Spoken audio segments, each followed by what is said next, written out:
আসসালামু আলাইকুম। এই যে আমরা যে খাদ্যগুলো দেই, এই যে পাইপের মাধ্যমে দিচ্ছি, বিভিন্ন মাধ্যমে দিচ্ছি।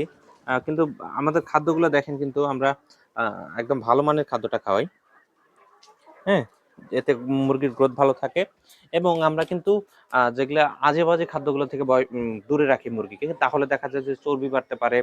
তাড়াতাড়ি বড় হইলেও কিন্তু চর্বিতে সমস্যা হতে পারে। বিভিন্ন সমস্যা হতে পারে। সেক্ষেত্রে আমরা মুরগিকে ভালো খাদ্য দিলে দেখা যায় যে এ গ্রেডের বাচ্চাটা তৈরি হয় এবং ডিমের কোনো হ্যাসেল হয় না। আপনারা যদি আমাদের কাছে মুরগি নিতে চান ল্যাব টেস্ট করে নিতে পারবেন। এই বাচ্চাটার বয়স হচ্ছে ১১৫ দিন প্লাস হবে।